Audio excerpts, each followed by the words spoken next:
Welcome to the How to Heart Show, helping men reconnect to the heart and empower others as the leaders they were born to be. I'm Vincent Haasboom. The world needs the raw and authentic men right now. Join us if you're ready to make a change.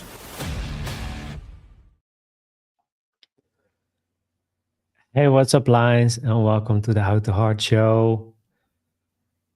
It's a really special day for me because I'm here with Michael Boothby, and we've been talking for a while, and we had such a great connection, and we had such a long conversation, especially in the beginning. When we've met for the first time, we were talking for 3 to 4 hours, and we said, okay, it's enough. Now we need to we need to do stuff. And the last time we talked again, and it was 2 hours. I have such a good connection with Michael, and I really wanted to have him on the show because he has so much knowledge. Also, his story, his backstory, and also he's now a certificated breath worker. So that's also really cool that we're going to go more deeper into that.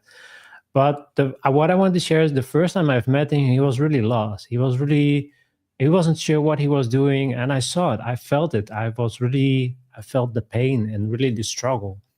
So I think it was last week, Michael, that we talked again. I think, yeah. Yeah.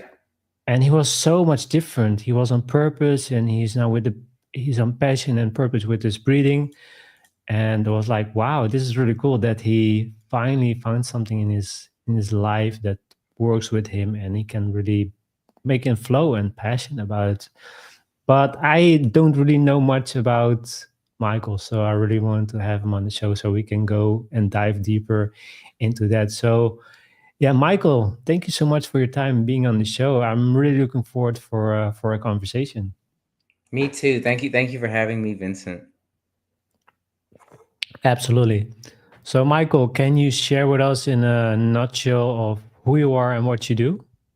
Sure. So my name is Michael Boothby. My business is Michael Boothby Creative, and my business has evolved a lot over the years. I think when I got that domain back in 2016, I just moved to Chicago, and I actually wanted to be an improviser and a performer, and I had dreams of kind of teaching improv as like a way of like corporate team building and self-development.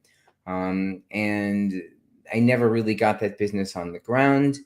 And the more that I stayed in Chicago for 3 years, and I just found the more that I was performing and going to open mics, writing songs, writing jokes, I started running up against my own mental health issues. I had some childhood trauma, anxiety and depression. And I just think, especially being a performer, there's really no way for you not to face yourself, right? Especially if you're being a comedian, right? You have to make fun of yourself. You have to find your voice, as they used to tell me. And to find your voice, you have to know who you are. And I think back then I was figuring out who I was. But I joined a Kundalini yoga studio, I think, 2016 as well. And in 2017, that's when I met my teacher, Jacques Theron. He came for an ecstatic breathwork ceremony on Valentine's Day. And my ex at the time was like, oh, you have to come. I went to one of his ceremonies last time he was in town, and it was just like a whole nother level. So I said, okay, why not? So I went, and it was a highly transformational experience. Beyond just doing the breath work, he was blowing Mapacho tobacco, Florida water, and it was unlike anything I'd ever done. And at the end, he had an email list to say, if you want to go any deeper, leave your email. And I said, yes. I said, I want to keep going down this healing journey and keep learning about myself and my trauma, because I had been trying a lot of different things when I started this journey. I went to doctors. I got prescribed antidepressants, anti-anxiety meds. At one point, I was in an experimental bipolar research study because that's what they were paying me for that. And I remember the guy who was running the study was like, "Oh yeah, you fit all the symptoms of bipolar 2."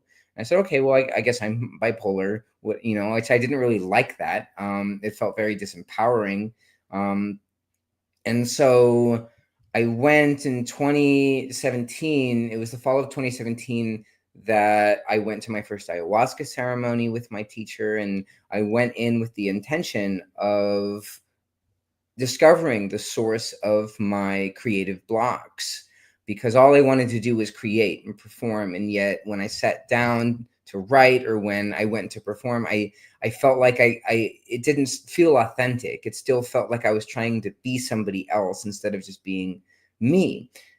And the source of my creative blocks was everything. Right, it was all my childhood trauma. It was the small ways I was hurting myself and the people in my life that I claimed to love, and I didn't realize that I was hurting them. I didn't realize I was being inauthentic.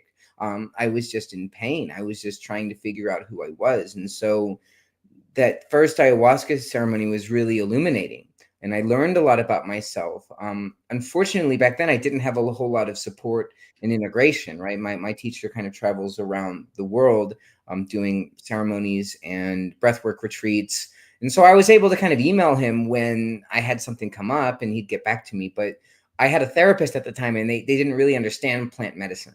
So they couldn't really help me integrate all the experiences that I had. And I ended up doing another ceremony in 2018 that pushed me a little bit further. But I would actually say I think my mental health got a bit worse after these ceremonies, because I was so aware of, right, everything that was wrong with the world, everything that was wrong with me, but I didn't have the tools yet to really kind of transform that. So awareness without kind of action definitely leads to more suffering. And so that kind of, the rest of my time in Chicago was just, I was just kind of trying to figure that out. I was in a codependent relationship that was falling apart.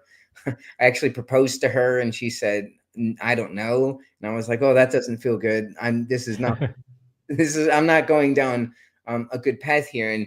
And around May of 2019, my whole life fell apart. I was in debt. I was trying to build a business, and I wasn't making any money. My relationship was in the toilet, and I moved home with my parents. I was suicidally depressed. I tried to kill myself multiple times. I was done. I didn't want to play this game anymore.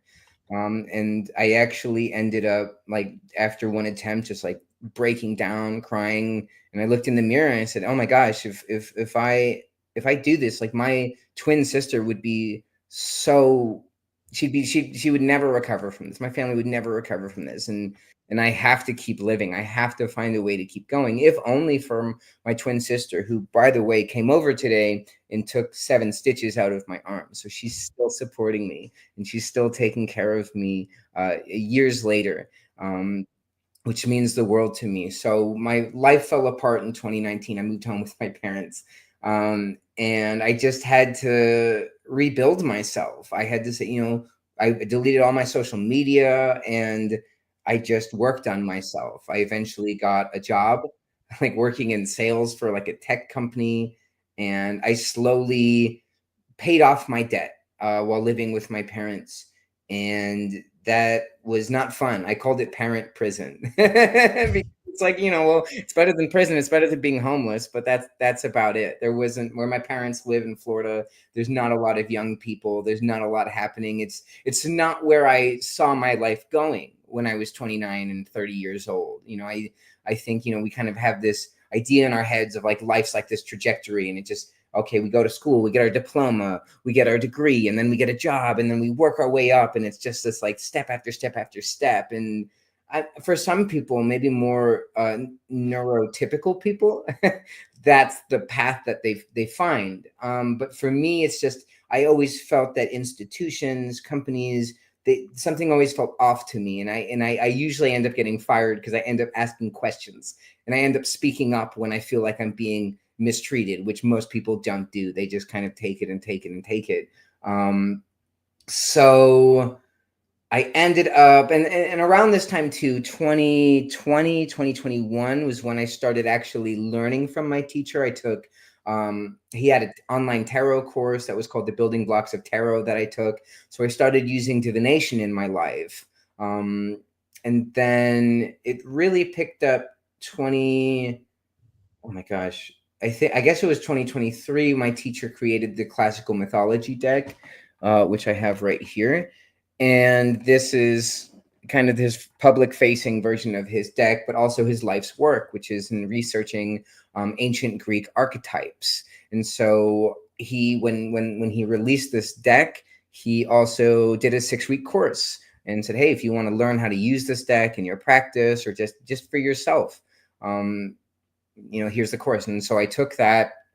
I learned a lot about myself. I learned that my main archetypes are kind of Dionysus and Hermes, right? And so Hermes is the messenger of the gods, whereas Dionysus is more about ecstatic practices. And people kind of mistake him for a drunk, but Dionysus is more uncommon than kind of Jesus, really. He's the savior figure. He's the one god who's cast out of heaven and walks amongst the earth and helps everyone so much that the gods actually invite him back up to Mount Olympus. And there are some like weird synchronicities just in my own life that kind of correlate or map over the story of Dionysus. Like, for example, he was put in Zeus's thigh, and it was like an incubator. I was born 3 months early. I spent the first 3 months of my life in an incubator. And so then he comes down to earth as a mortal, and then he's reborn as a god after, doing all of the amazing work that he does. And I think in the same vein, that's what happened in 2019 and 2020. My life fell apart. I don't really resonate with who I was back then anymore. And in a way, I was reborn and almost forced onto this path of healing and becoming a healer. And so it was last year, 2024, that I had already taken some courses with my teacher. I'd been teaching comedy at festivals, a little bit of breath work, but not at the level that I do now. And so I went to Bali with my teacher in February of last year for a 14-day breathwork intensive. And that was incredible. We did a bunch of different styles of breathwork. We meditated at ancient temples and just went deeper into not only the healing modality itself, but just actual spirituality, not poser Instagram influencer spirituality, like learning about Balinese Hinduism, learning how these deities also relate to the ancient Greek pantheon and to other pantheons around the world. And so that was kind of like my first real training as a holistic healer, as a breathwork practitioner. And so when I came home later that month, I started working with my first clients.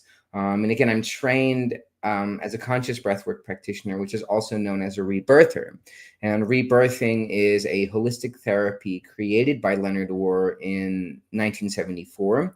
And it is a holistic therapy that involves some elements of psychotherapy, but also breathwork as well. It's like we're not using the psychotherapy to diagnose anyone or to treat them. We're just chatting to kind of bring stuff to the surface, whatever it might be that is living in the unconscious, that's causing the depression, that's causing the anxiety. And a lot of it is trauma. A lot of it's birth trauma or childhood trauma. But talking is not enough to treat that. And so we talk just to bring it up. And then we do a 45-minute breathwork session. And that's where the traumas and the old stuck emotions can come and be integrated. And so we stop avoiding, we stop pushing away the stuff that's bothering us. We not only face it, but we breathe into it. And that allows us to go forward in our lives with more harmony. And so I worked with my first clients last year as an apprentice, which, I was kind of also developing my own framework, and so now I got certified in February. So I'm a professional now. I work with people for money. I guess that's what makes you a professional. And so I've now kind of developed, another thing that I discovered in 2017 was human design. And so human design is another tool for self-awareness. It kind of, it helps people learn how their energy flows, but it also helps bring awareness to conditioning, right? And conditioning can be really anything that's not you. It's like how maybe your parents had ideas for what they wanted your life to be, or school, or your partners, or society as a whole.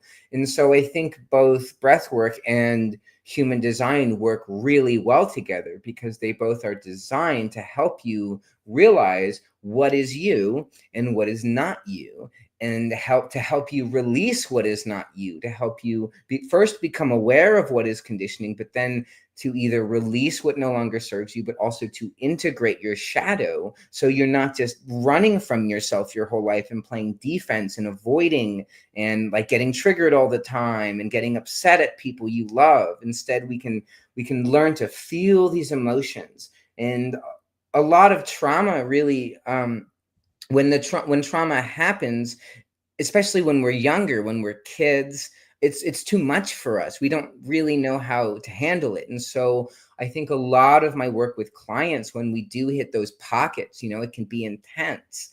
The emotions come out, and yet when we breathe through them, we can kind of just, they don't have to crush us. We can just kind of, okay, yes, this happened to me and it was bad, but now as an adult in this safe space, in this container, I can feel it.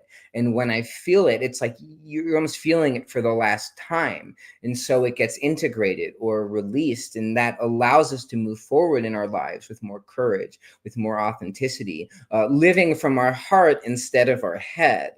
And so, yeah, so now I incorporate human design into my practice. I incorporate the archetypes as well and the divination. But, I know people hear tarot and they think of like, oh, I'm a palm reader, I can read the future. No, I can't. But what I think both the tarot and the classical mythology deck do is they help bring awareness to the unconscious, perhaps something that we're feeling in the present moment, but we don't have the words for.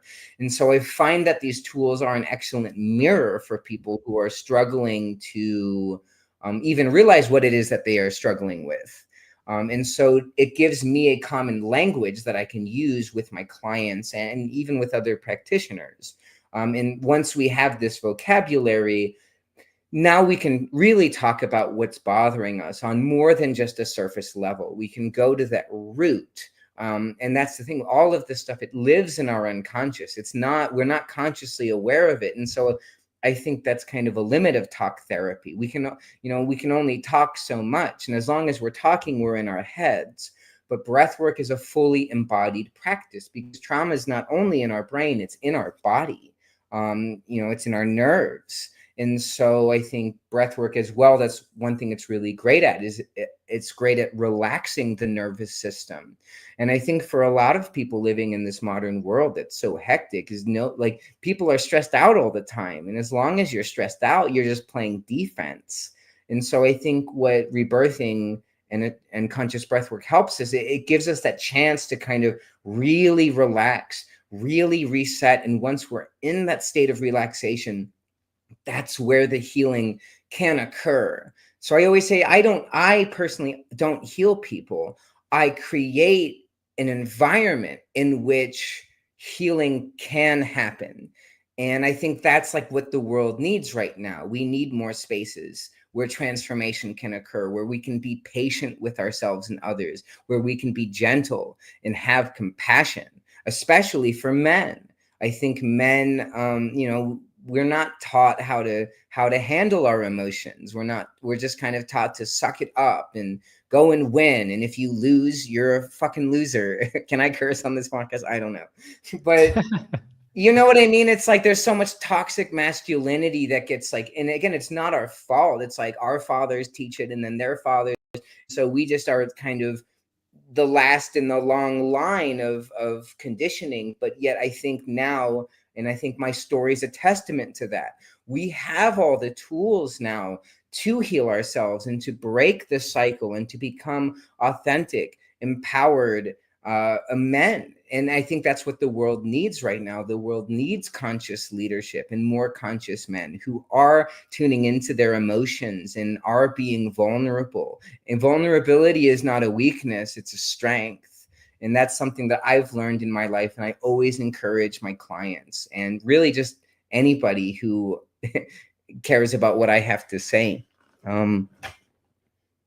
So that brings me to now, right? I'm a practicing conscious breathwork practitioner, and I'm working with clients, I'm growing my business, and then my day job, I'm training AI, which is really strange because it seems like the opposite thing. I feel like AI is like this force that's coming in. It's getting shoved down all of our throats, whether we want it to or not. And yet, it's kind of like it is what it is. It seems like it's here to stay. So we have to learn to work with it. And, I don't know, I have a lot of thoughts on that as well, but I also, yeah, I feel like I've been talking a lot. Well, you said some really good things. I was really close to cut you off because Sorry, I I'm was just really trying to, close to cut you off, but yeah, I felt you have so much good insight, and if I cut you off, then you might some forget things, or you spoke from the heart and you spoke what came up. So I gave you the room to finish that. So, thank you. but yeah, you're welcome. But what I really want, as you when you things that you said, so many things, but our time is limited. But I want to go a little bit deeper into your healing journey because, like you said, you've been through a lot, suicide attempts. You've struggled also with yourself, your identity. So how was it for you, Michael, to really start your healing journey? Because I feel like a lot of men, they know, but they're really afraid to change or really afraid to start the healing journey. So how was it for you to start? Was it also really scary? I don't think that it was scary. It was actually, to me, it was very exciting Mm. because I had always felt like, even from a young age, I had felt that there was something wrong about this world. That, I was always the kid that was asking why. And I would ask why until either my parents or the adult would go, well, that's just the way it is.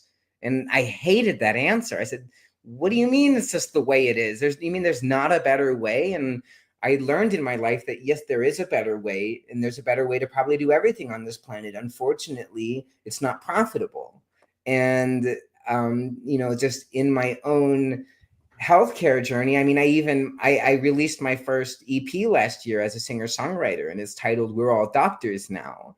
And that's the title track, which is the first song on the EP, is called Doctors. And it's about my whole experience in 2019 of going into the medical system for help and really nobody giving me the time of day, not only not listening to me, but just no one had time. And how much training do these doctors have, and how much experience, and yet they're still just treating me like I'm a widget. They're not treating me as a human being that has emotions, that has a voice, that is very creative. And so I would just kind of get thrown into these boxes, and I said, well, this isn't helping me learn about myself. And so I was very excited when I met my teacher, when I did that breath work, when I started doing Kundalini yoga, and I started connecting with, I'll just call it spirit, because I was like, oh, this feels very real, and I'm having a direct experience of the divine. And I'm also starting to experience myself more fully and more completely. And so, sure, at times it was scary, but I was more scared of staying the same. I was more scared of staying in this stuck, depressed, anxious state, because I knew that this isn't sustainable. I don't want to live my whole life like this. And so I think, I mean, for anyone out there, especially men, if you're scared of healing, I would say what's scarier is staying how you are. How much longer do you want to feel anxious and depressed and not knowing who you are on a deep level? Because the truth is, we all come into this world as children. We know who we are, and we tell our parents, right? We just go and do it, right? I also teach improv, and I think it's very interesting. Like, teaching improv for kids compared to teaching improv for adults is very different. With kids, you have to put a lot of training wheel, you have to put a lot of like guardrails, because they're just so creative that they'll go completely bonkers and say, no, these are the constraints. But with adults, it's the opposite. Adults have forgotten their inner kid, and they're so in their heads that you actually have to just like encourage them to be like kids and to go and to make mistakes. And hey, it's okay, hey, there's no wrong answers in improv. It's yes and. We're yes anding each other so that we can create something together. But I just think it's very interesting that even by the time most kids are like 7 or 8, they're so indoctrinated into the education system that their creative genius is lost. And there's actually a NASA study on that came out, I think in 2017 or 2018, that showed that. And I think that's terrible. I think it's totally indicative of our whole system, that we don't want people to be creative. We don't want people to be empowered. This system wants everyone to be a good little boy and a good little girl, and to go to your job and to not complain. And I think if we continue like that, then we're well and truly fucked. Because Yeah. we're seeing it out in the world. The fascism is here. And if we don't start calling it out and speaking up and really defending ourselves and what we love, like, they're going to take it from us. So again, but it starts with us as individuals. We can point our finger at the world all we want, but all we can control is our own lives. We can only control our reaction to everything that's going on. And so again, it's like, if you're out there, if you're anxious, if you're depressed, if you have trauma, and like you're not able to show up in the world authentically, with courage, with strength, then what are you going to do when these people come for you? Or, even just when you're in a relationship with maybe a woman you love, but you haven't healed your trauma. And so you end up pushing her away because you're projecting all of your shit onto her.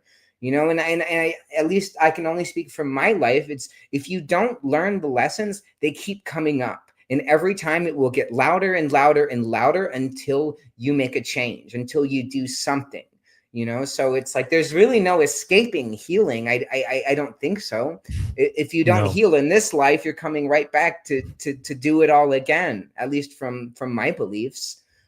So yeah, I don't know. I really think it's like, to me, it's the pain of staying the same is worse than the pain of rebirth and the pain of transformation, because at least that pain is going to have a reward, which is you will feel more at peace. You will know yourself better. You will have more confidence, and you have a chance to live a life that is truly inspired, truly authentic to who you are. And there's no amount of money, no material things can cover up for the fact that, if you don't know who you are, and you're just kind of let life or your parents or society mold you into something for somebody else's interests, there's no substitute for healing. And you can tell when you're with somebody who has done the work and when you're with somebody who hasn't, because the person who hasn't is going to be really reactive. They're going to be very insecure, and they're going to probably project all of their insecurities onto you. And I've had that happen to me. I'm sure you've had it happen to you as well.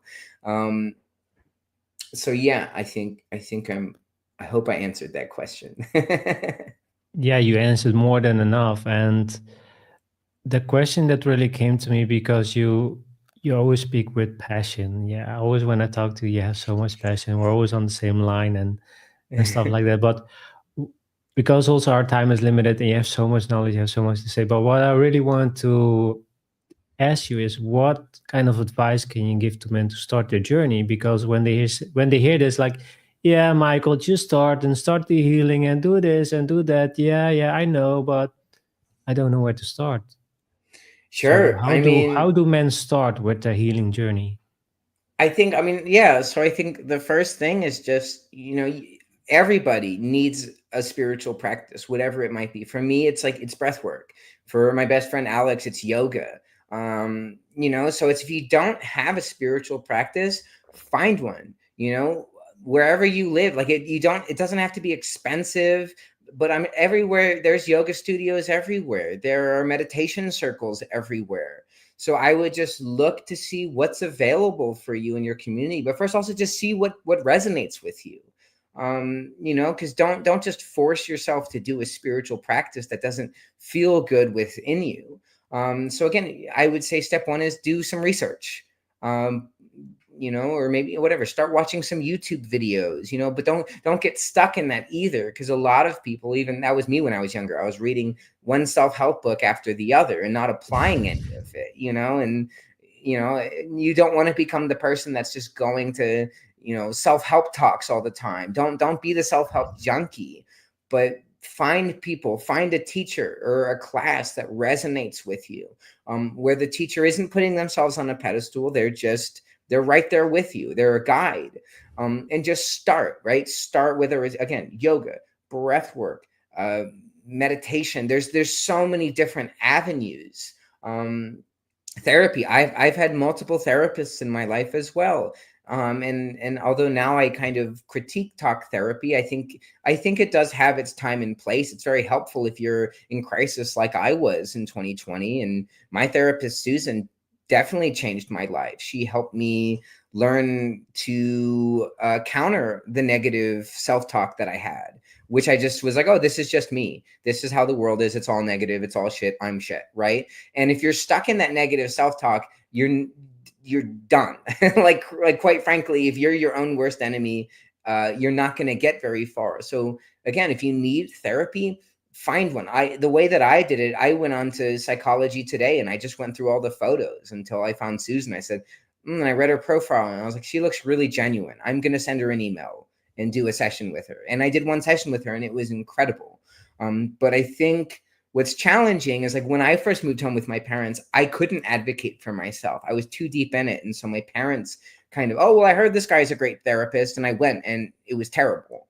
And it didn't resonate with me. And so, again, if you're really struggling, if you're in that place where you can't advocate for yourself, you have to do your best to find a way to, because nobody else knows what you need. And if you put your healthcare, especially your mental health care, into the hands of others, it's not going to be as effective.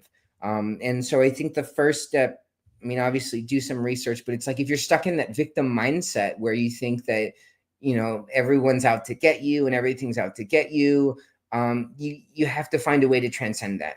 That's the first step. The first step to healing is realizing you are not a victim. No matter what happened to you, you can empower yourself.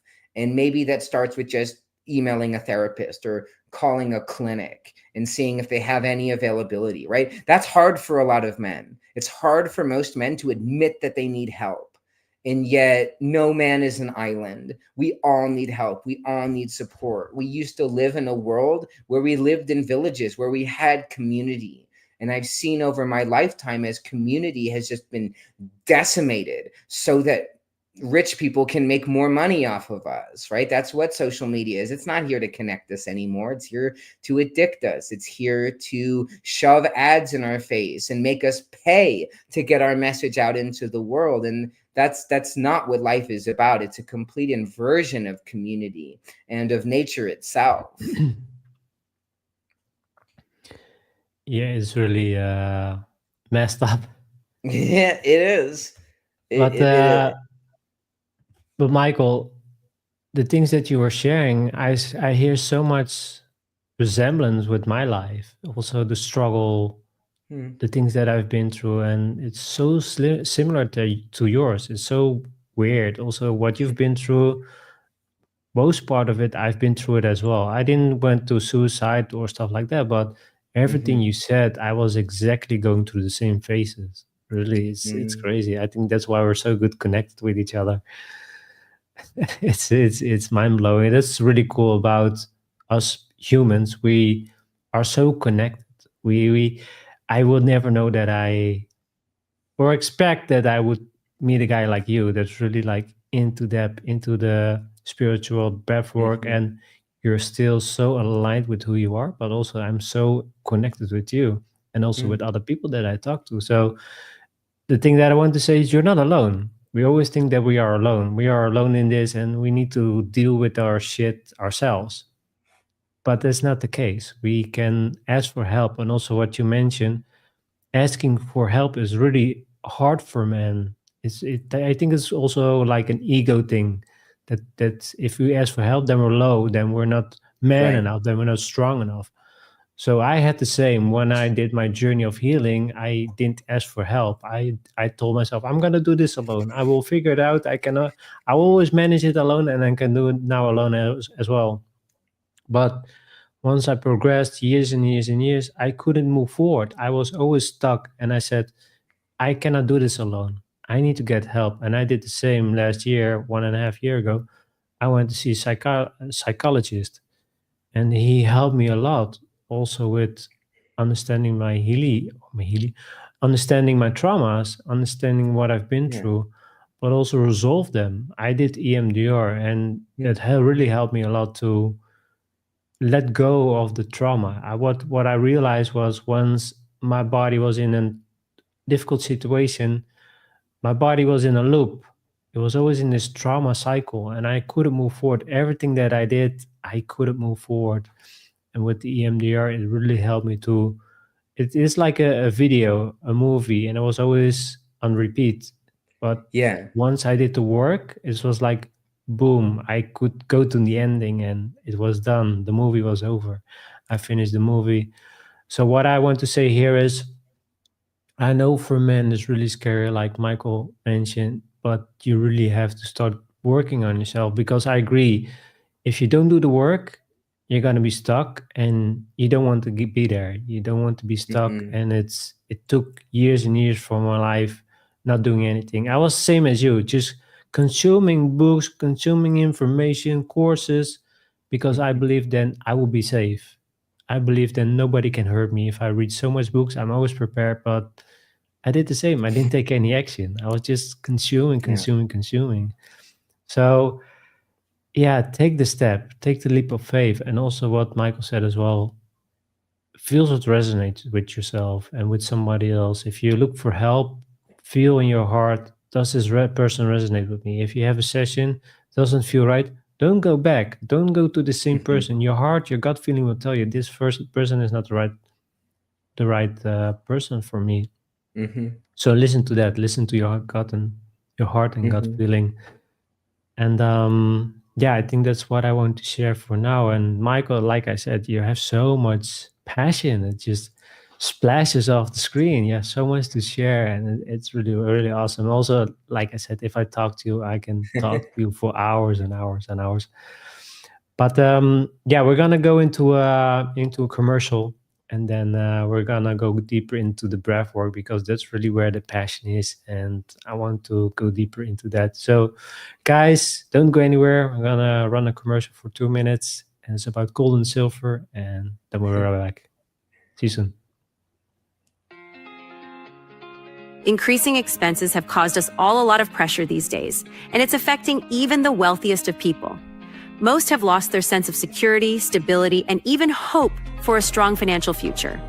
The game plan of everyone in your cell phone has likely been disrupted or even hardcore stopped, and most are looking for a creative solution to regain financial momentum.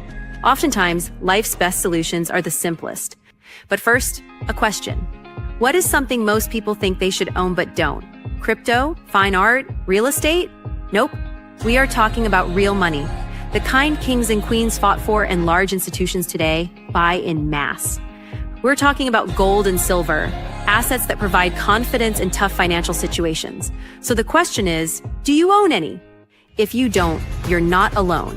Most people aren't maximizing the power of precious metals because it's just been too complicated. And even though they see advertisements about gold and silver daily, they don't really know who to trust. That is, until now. The bottom line is that buying gold and silver doesn't have to be complicated or scary. There's a simple, better way to accumulate assets and create financial peace, headache-free. And this very minute, a new community of average people are seeing above-average results to the tune of tens of millions in assets over the last few years. This system is tested, it's simple, and it's not an experiment.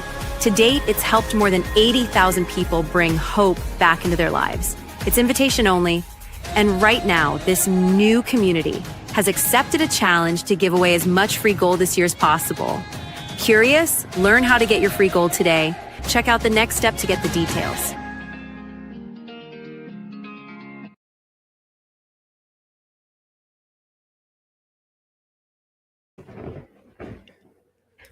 Hey guys, welcome back. Welcome back.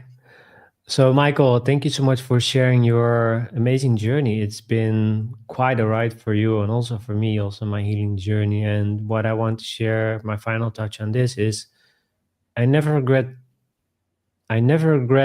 taking the chance or taking the leap of faith of starting to get help. And also my journey started in 2014 when I went to I knew I need to get help because I was stuck. I played video games for a long time, addicted to pornography, and I couldn't move forward. And if you say like spirits, my higher self gave me the message to really start healing myself and quitting pornography and quitting playing video games. The pornography part was really difficult. The video games wasn't so difficult, but the pornography part was really difficult because it was there was a core pain, and it took a long time for me to heal that.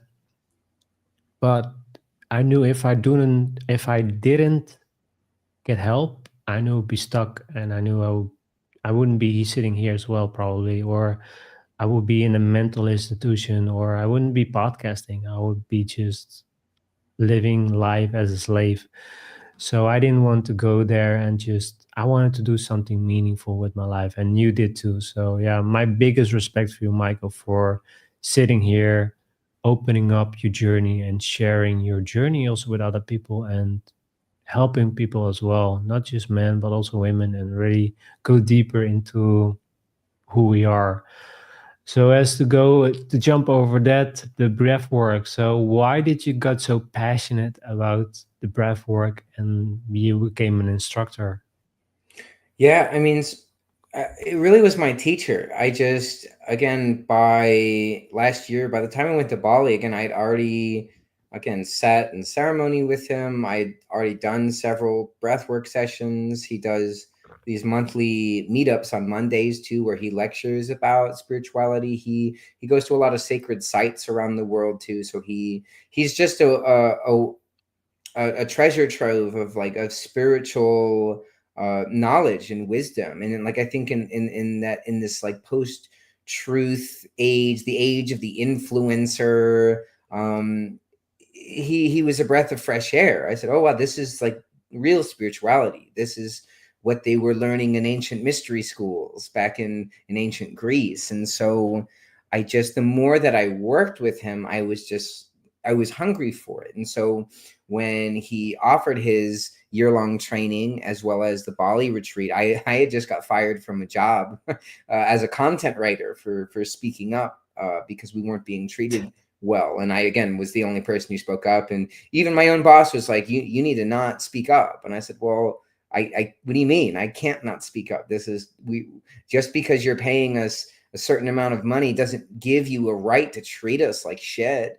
And it's like crazy. It's just crazy that something like that is seen as radical in the American workforce, but it's the truth. They want lemmings. They don't want independent critical thinkers. And so I got fired from that job. I was given a severance, and it was my teacher's first retreat in Bali. And so I hopped on a call with him. He's like, he thought that I would be perfect for it and that I would really enjoy it. And so I said, I got to go. I have to take the leap. And so I did. And again, it was highly transformational. But really just for me, breath work, even back in Chicago, when my teacher left after that first ecstatic breathwork ceremony, he left, hey, if you want to keep working with this, he has a video on YouTube called 44 Breaths. And he's like, hey, you can do that every day. It's a 15-minute conscious breathwork meditation. So I started using that. And again, it helped. It was actually helping me, and I could feel release. I could feel more relaxed. And so I just said, okay, this is working for me. I want to learn how to do this for others. And so when he offered the trainings, I just jumped at it. I said, I think I'm feeling really called to this. I don't really want to go back to school and get like a graduate degree and be a traditional therapist. It didn't call to me. The traditional therapies didn't really work for me. I have found healing through these more holistic modalities, these more spiritual modalities. And so I just leapt at it. And like I said, I spent last year I reached out to friends. Hey, I'm apprenticing to be a rebirther. Does anybody want free sessions as I just learn? And I had a few friends come. I had one friend who was going through a divorce. And I had some other friends who, were going through breakups and life transitions. So I got to kind of practice this rebirthing and kind of refine my practice and how I want to do it with friends who are struggling. And I think that's kind of how it has to be. I think for any healer who's a real healer, right? We start by healing ourselves, and then we heal our friends and family. And then when we've done that, now we're ready to work with the public, with people we don't know. And so I've just, again, along the way, I incorporated human design into my program. So now it's just become, I call it my 11-week human design assisted rebirthing series, which is really like my flagship offering for people who are ready, who are done pretending. They're done wearing the masks. They're done going through all the bullshit, and they want real healing. They want to figure out who they are. They want to figure out what's bothering them, and they want to work through it. I am here to be a guide for those people. And that's like, I think you kind of hinted at this, I think, in your own work, or perhaps just in your own life. It's like, I can only really put myself out there, and just like, the door's open, right? The door's open for anybody who wants to walk through it. I can't advertise this in the same way that most people are advertising their coaching or whatever, because this isn't for everybody. If you're not ready to really go deep, it's like, then you're going to do one session with me and get super triggered, and then you're going to probably leave worse off, and you're going to blame me, and it's like, I don't want that. And so I've just found that with the clients I have worked with that have gone through the whole series, it's just like, they were at a point in their life where they're just, I'm done. I don't want to do this anymore. And they've showed up with their full presence, with an open mind, with an open heart. And they've been able to find that transformation that they're seeking. But again, it starts with the individual. It starts with just being, I read this book actually back in Chicago. It was for sale in like the lobby of my Kundalini yoga studios, called I Hurt Myself. And I don't forget that, I think the guy was like an anthropologist or something, but he had a beautiful model for kind of like for healing. And it's like, but that's like the third step is I've had enough, or no, I've had enough is what starts it, or no, I'm not enough, right? Okay. We start with I'm not enough. And then that leads to I've had enough, which then leads to the third stage, which is I am enough. And ultimately that is the truth. We really are. We have everything we need inside of ourselves. It's not outside of us. And I think, right, like perhaps for you, it was, pornography and video games. I struggled with some of the same things. But in my training, that's how we were taught to address addiction, right? Addiction, I think every addiction is an attempt to feel the sacred, but it's happening through the profane, right? We don't reach for the cigarette. We reach for the cigarette or the bottle or the porn because we're looking for relief. We're looking for like feeling that sense of oneness, that we're special in some way, because we don't feel special anymore. We feel disconnected. But the truth is we are all connected. We are all one, truly. Doesn't matter how much they try to divide us with the technology and the news and the flags and the programming. We are all beautiful, like just like shards. We are beautiful, unique shards of this elaborate whole. Some people want to call that God. Some people want to call it consciousness. I mean, I just call it unity, because it's like, when I've had experiences, especially with ayahuasca, even with conscious breathwork, that have been very powerful, where I feel that oneness, I feel that unconditional love, and that's everybody's birthright. Everybody deserves to feel at peace. Everybody deserves to feel bliss and joy, and have the space and time to do what they love, and not just be a battery for some asshole that you'll never meet. So again, I think all of this is it's a goal of my practice to make healing accessible for people. And that's why I like breath work, right? Because plant medicine sounds very scary to people. Everyone has preconceptions about ayahuasca, and I've seen documentaries of people in the jungle puking into buckets and screaming. But even I think ayahuasca is a very beautiful experience as well. And it's just a little bit more invasive. It's a little bit more intense. Not everybody's ready for that. But breath work, we're just breathing. We are literally just breathing air with intention and with consciousness. And that actually brings surprising results. Very, like I would say, again, I think that breath work is more effective than antidepressants. Again, I'm not a scientist, but I would love for people to come and experience breath work for themselves. But I also, I think there's more studies being done about it, that it does work. It is effective at treating, again, not only trauma, depression, and anxiety, but it's good for the body. It's good for the blood. It's good for the brain. It's good for the nervous system. There's really no drawbacks to it. There's no side effects, unlike, antidepressants and these more kind of traditional invasive psychiatric treatments that are very invasive, and they have a lot of side effects, that there's nothing you can do about that. And for me personally, breath work is my pill. Breath work is my daily, weekly medication.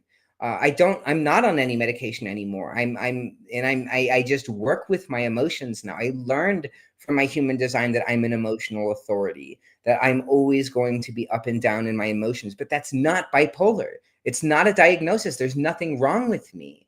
My emotions are how I've been able to write such beautiful music and art. And I think it's our emotions. It's the bedrock for every great artist out there, right? Like when you even, like when you watch someone like Jimi Hendrix, just like shredding, there's so much emotion in it. There's so much beauty, but there's also pain.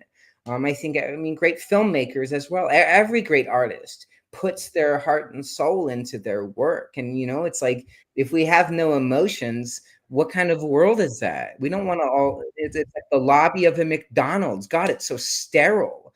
It's gray, and it's like, what are we even eating? What is this? What's going on? There's a touch screen that doesn't work, and that's a very specific, weird example. I don't know. That's where my brain went.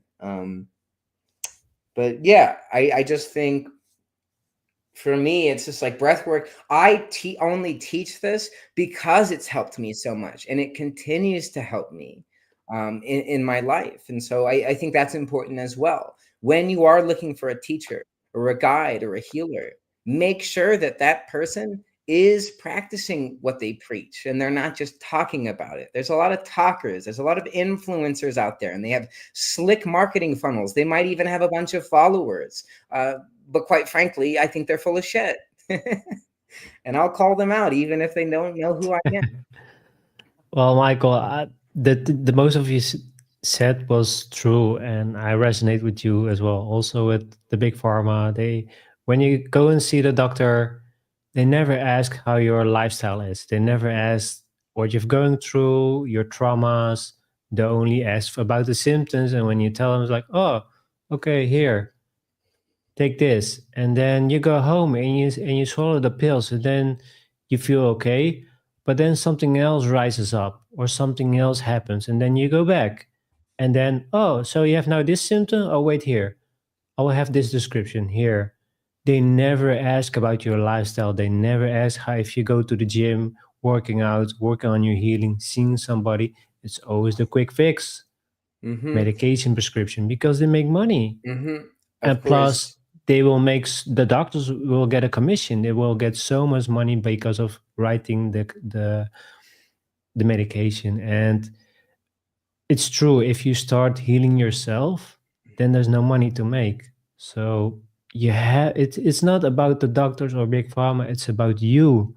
It's about you taking responsibility of your life. And I've heard stories that people like breath work, changing their diet, going out for a walk, exercise, healing their traumas. They stopped taking medication and they start to feel better, and they're clean, and they didn't take any medication or other pills or ayahuasca or other plant medication or what nature provides for us. They use that.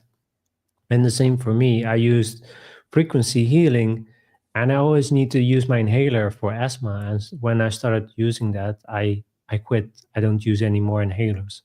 So there are always ways for us to improve, to feel better, to heal ourselves. But we have to do the research. We have to go and dig what is for us out there.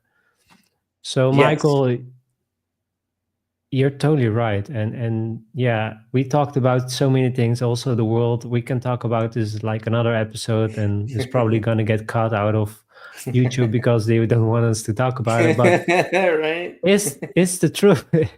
It's the truth. And what we want to do is we just want to make you aware that there's also other ways for you to improve, to heal. Exactly.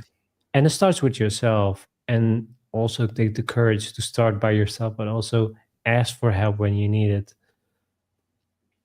So I think that's really, really powerful. So yeah, Michael, I think I'm gonna getting close to an end. So is there Sure. something you want to add before I have the final question for you? Is there something you want to share, or you want to feel that's really important for men to hear this? Sure. I mean, I think just on top of like just self-responsibility, there's like we have to also acknowledge that we are living in a world, we live in a system that is inherently toxic. Like I think that depression and anxiety are perfectly natural human reactions to living in an inhumane system that doesn't pay you what you're worth, that doesn't give you free healthcare, that stresses you out and tells you you have to work all the time. You got to be productive. And if you're not, then you have no value to society, right? Being depressed, being anxious are perfectly normal reactions to that. And right, no psychiatrist will ever tell you that, because if they did, they wouldn't have a job, because their job isn't to heal you. Their job is to get you back to work. And so that's another part of my practice. I always tell my clients, hey, like your suffering is valid. I get it. I went through it as well. I don't have a big shiny degree. I'm not in academia. I'm just like you. I just have fought tooth and nail for my own mental health, for my own sanity. I'm not like, obviously I'm doing it now because I want to help others. But I started with me just wanting to feel okay, wanting to just be able to wake up in the morning and be okay. Like that's the bare minimum where I was at when I started this journey. And so again, Dr. Gabor Mate has an excellent book about this that came out last year. He wrote it with his son. It's called The Myth of Normal: Trauma and Healing in a Toxic Culture. And it's a wonderful book that everybody should read, because it points out, not only what's specifically wrong with our society and causing all of this mental dis-ease. I won't call it a disease because it's not. It's a perfectly normal reaction to an insane world. But he also goes into, healing. What does healing look like, and different avenues for people to find healing. And he shares his expertise, and he's worked his whole life working with people with addiction in probably the hardest neighborhood in Vancouver. And, obviously he speaks around the world now and has written several books, but he's worthy of that because he's an MD. He's a doctor who is bridging this gap between like medicine and spirituality, and finding a more holistic model for people to find healing.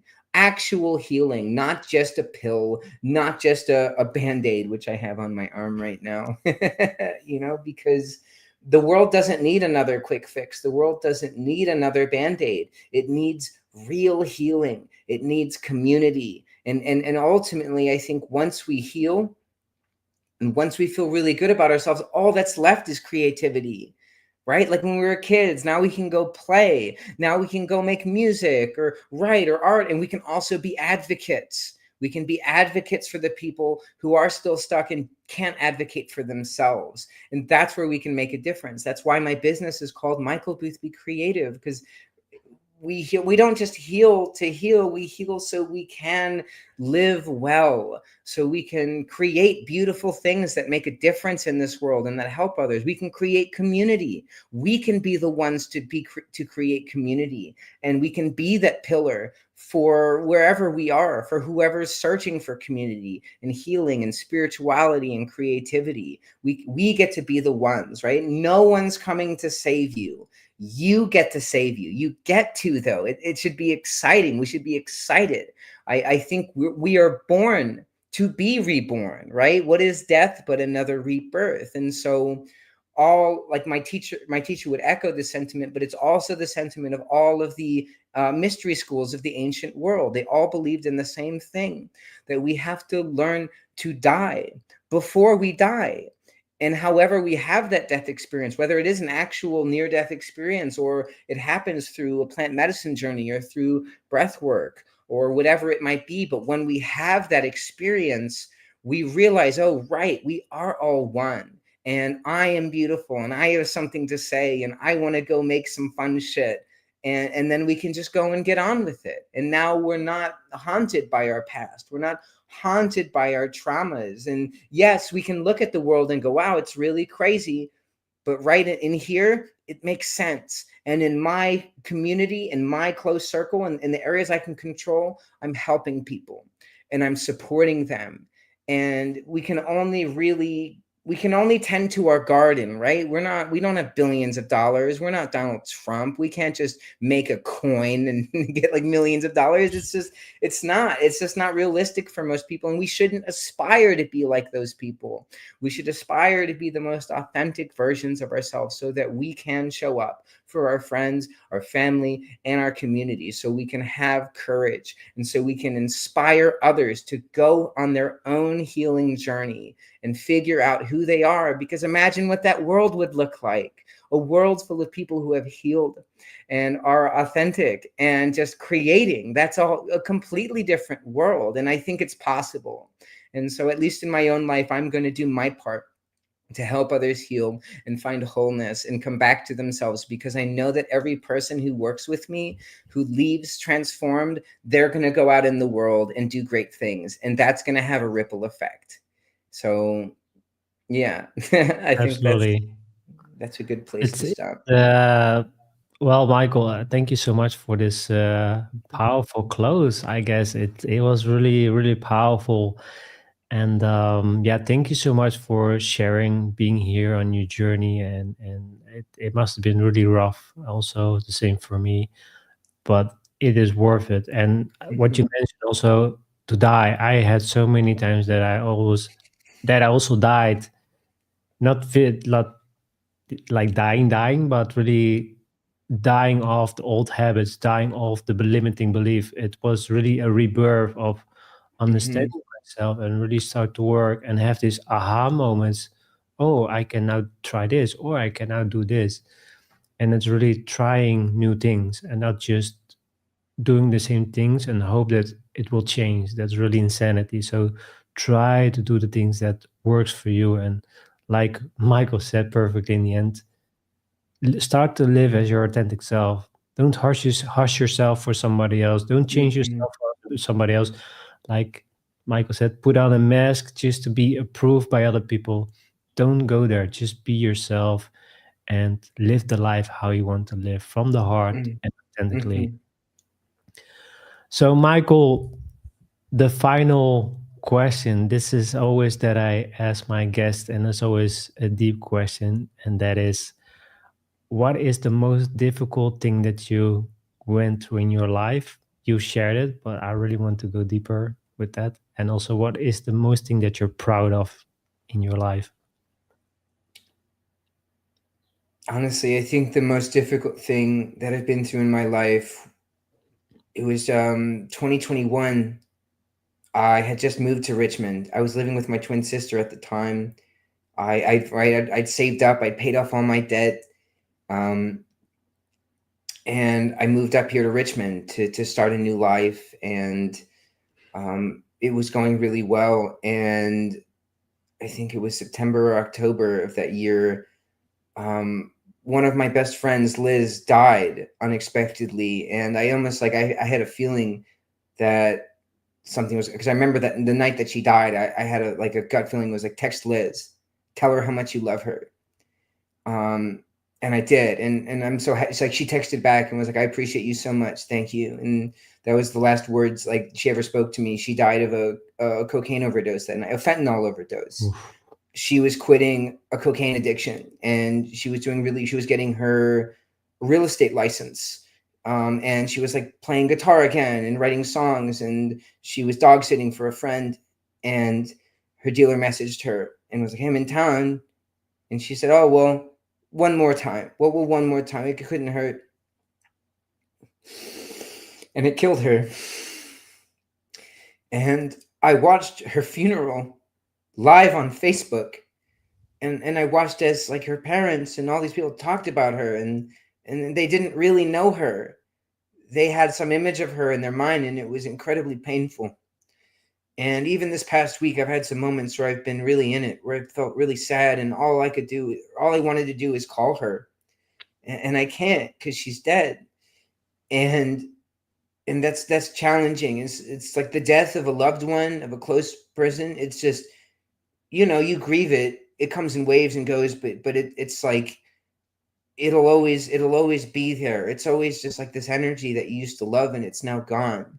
And so yeah, I think that was kind of the greatest challenge, I think. And again, I miss her every day. And okay, what was the second part? Sorry. No, it's fine. Yeah, thank you so much for sharing. That must have been hard and also difficult to share. So I want to say thank you, Michael, for sharing. But also, it's good, right? Also to share about these things and talk about it, and also that she's not forgotten. Because what you see when loved ones are gone, they are forgotten. And what I like about the Mexican culture, they have the Day of the Dead, and they always Yeah. bring up these people every year to remind them. And that's why I'm always so connected to the Mexicans, and why I love their culture, and why I lived there for 1 year is because of how they remember the people. And also the Mexican people are amazing. So shout out to Yeah. them. But Michael, again, thank you so much being so vulnerable and sharing. And the other question was, what is the most thing that you're proud of in your life? What is the most thing that you say like, wow, this is what I did. I'm so grateful that I did this. I mean, I think it's just choosing to become a conscious breathwork practitioner, because it's forced me again in order to hold space for others and be a guide for others, right? My teacher says we don't have to be perfect. Nobody's perfect. We just have to be a few steps ahead of our clients. And right, like, I woke up today, I felt sad. Being a healer doesn't mean you're no longer going to feel sad anymore, that you're no longer going to have struggles. It just means that you have the tools to get through it. And I think if anything in my life, I've been very resilient. I've had a lot of unexpected, weird, bad shit happen to me. And maybe I've given up for a few weeks or a few months at a time. And maybe it wasn't giving up. I was just resting. I needed a break. But no matter what's happened to me in my life, I've always been able to just keep going and to adapt. And I think, again, it's my training as an improviser. Improv teaches us to say yes and. It teaches us that if we make our partner look good, that we'll look good. And to just be open and to create. And so I try to live my life as an improviser, and to be present with myself and to be present with others, especially when I'm working with clients. So I'm proud that I didn't kill myself, that I kept going. And even though I've had friends who they succumbed to their addictions and died, I'm still here. And I'm here to hold space for anybody who is ready for transformation, who wants to work with a healer who is authentic, who is real, and will go to those dark places with them, but also find the beauty, find the humor, and find the light, and to hold that light, with every client I work with, I hold their highest good at all times, and I will believe in them. I will affirm them even when they don't believe in themselves, just like I used to do. And so, yeah, that's what I'm most proud of, that I'm still here and that I get to spend the rest of my life helping other people heal and come back to themselves. There's nothing more rewarding to me than finishing my 11-week series with a client and just seeing them, right? And their energy is different. They're more confident. They're creative. They're telling me about their plans and all the synchronicities and all the beautiful things that are happening in their life. And I'm just honored that anybody would trust me with their healing journey. And I promise anybody who comes to work with me, if you commit to yourself, I will commit to you twice as much, because you're worth it. And the world needs your light now more than ever. truly, deeply. Wow, what a close, Michael. Thank you so much. Just mind blown your personality, and I love you as a brother. It's really, you have so much inspiration. You have so much to give, so much value, and like I said, I highly respect you for Hmm. doing what you're doing. That you never gave up. You changed yourself. You took the courage. You took the leap of faith, and you never gave up on yourself when there I are other did a few people that. times. I did a few times, but again, Yeah, but I came back. I came back. exactly. And other people, they choose to not go to move forward. They give up, they Hmm. stop. And like you said, they have such a powerful message to share, or they have tools and gifts that they can heal the people themselves and this planet, Hmm. this world. So, Michael, again, thank you so much. This was a really powerful episode. I wouldn't expect this being so amazing. So I really want to thank you for your time, your patience, your vulnerability also as a man, because you can see how important it is also for men to be vulnerable and not just be this tough guy and hold the mask. And it doesn't it doesn't affect me if somebody gets hurt or a loved one gets dies or takes suicide or whatever. It hurts. It's painful. So you also have to deal with it as well. We're human beings. Hmm. So we have to deal with it as well and heal. So Hmm. yeah, Michael, again, thank you so much. I really, really appreciate for you being here. I've been looking to this for a long, long time, especially we've been talking for many times. And yeah, I'm really, really grateful that you're here and share your message and being here. So Michael, thank you so Yeah. much. Thank you so much for having me, Vincent. Absolutely. So you also had a free gift, but you're also working on it, right? Yes. Okay. So once that is here, once you have it ready, I will put it in the show notes. Can you share a little bit about what the free gift is, or? Um, so I mean, I'm thinking about offering a free 2-hour rebirthing session to, the first person who listens to this and emails me. But I mean, also just another free gift that I'm offering every week, for anyone who's listening, who's maybe might be interested in conscious breath work, but maybe you're not ready to go into a full 11-week rebirthing journey with me. Every Monday at 4 p.m. Eastern Time and every Friday at 3 p.m. Eastern Time, I do free online community breathwork. So you can come as you are, as long as you have a quiet place in your home. I always recommend to bring a blanket, a pillow, a journal, and some water. And so I always start the session. I pick a card from the mythology deck. That's kind of like an anchor. It gives us a theme. And then I just guide a 45-minute breathwork session. So again, if you've never had any experience with breathwork, I do this remote with people all over the world. So again, maybe we can put the Signal link in there or have people email me, whatever makes sense. But again, it's a free offering that I do just to give back to the community and just so people can get a taste of this work before, deciding to go all in on it. Okay, cool. I will put everything in the show note. Also, if you let me know about the book, I will put it also there with Gabor Mate. So I am also curious Yes. about reading it as well. So I also put everything in there so people can have a taste. And that's the thing, guys. You have to start somewhere. For me, my healing journey started with a book, reading a book. And I cannot Mm-hmm. remember what book it was, but one book changed my life completely. Once I read a book and it helped me with my life and dealing with situations, I told myself I'm never going to stop reading because I knew it's going to bring me a lot of value, but also it's going to help me with my life and the things that I want to accomplish. So you have to start somewhere. It can be a book, can be a course, can be working with Michael.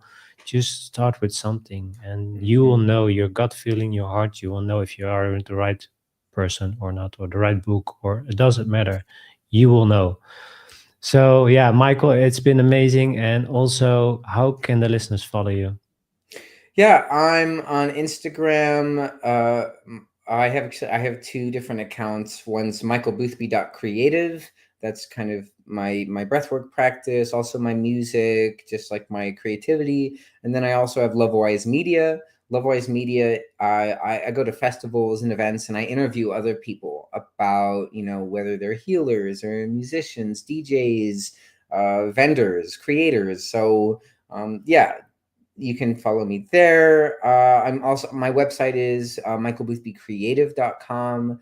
So you can go on there. I used to blog on there. I haven't really been blogging as much. I've been mostly just doing my healing practice, but all my information is on there. Beyond my rebirthing, I also offer archetype readings. And so with those, I will ship you one of these decks, no matter where you live in the world. I'll ship you a deck, and then we will do an hour-long session. I'll help you find your archetypes. I'll help you build an altar that you can then go and do breathwork at to empower yourself.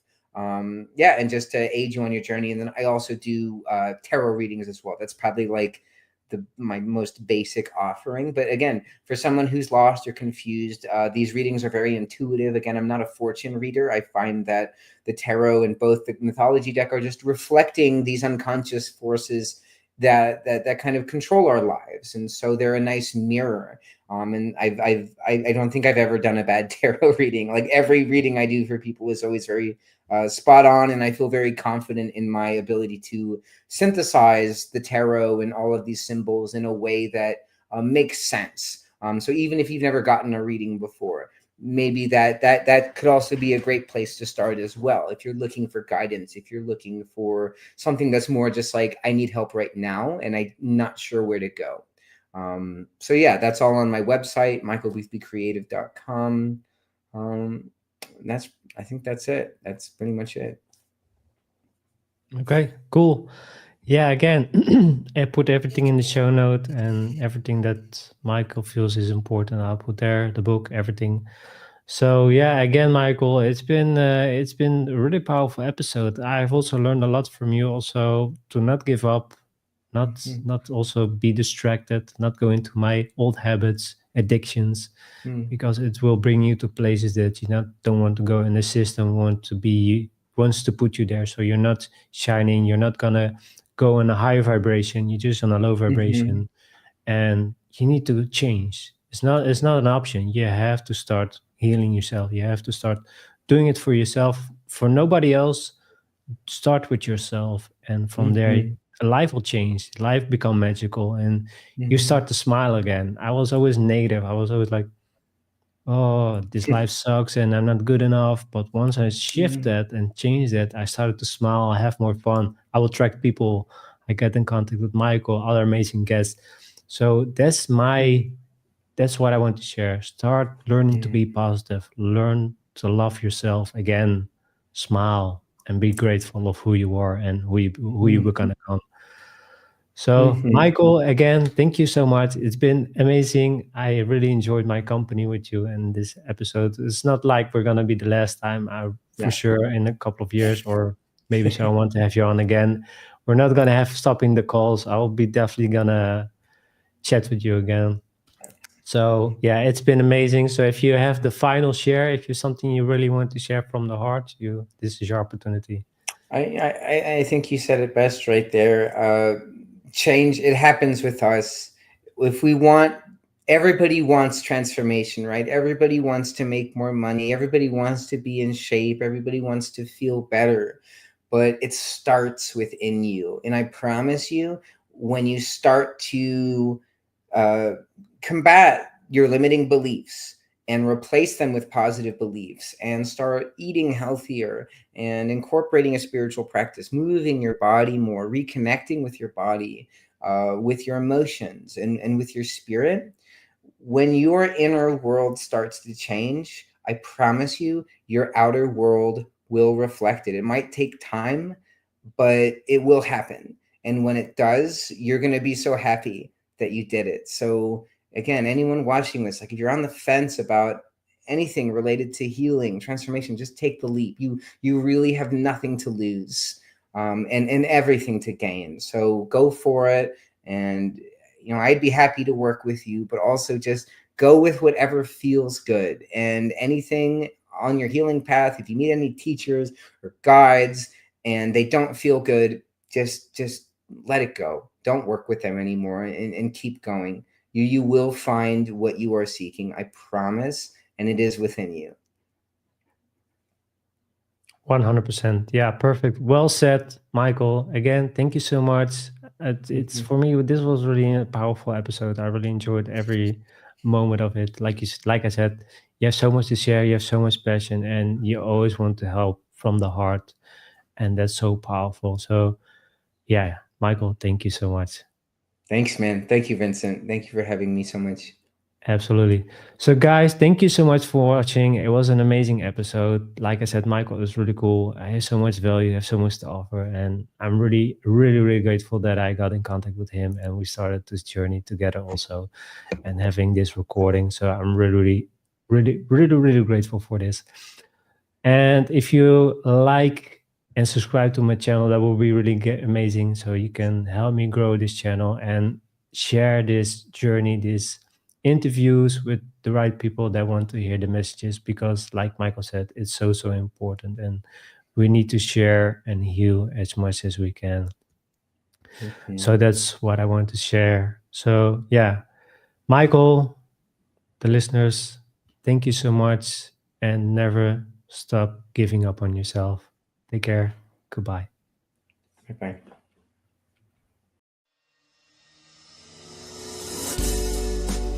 Hey Lions, thank you for listening. Glad to have you on our journey to the authentic self. Want to learn more to embrace your potential?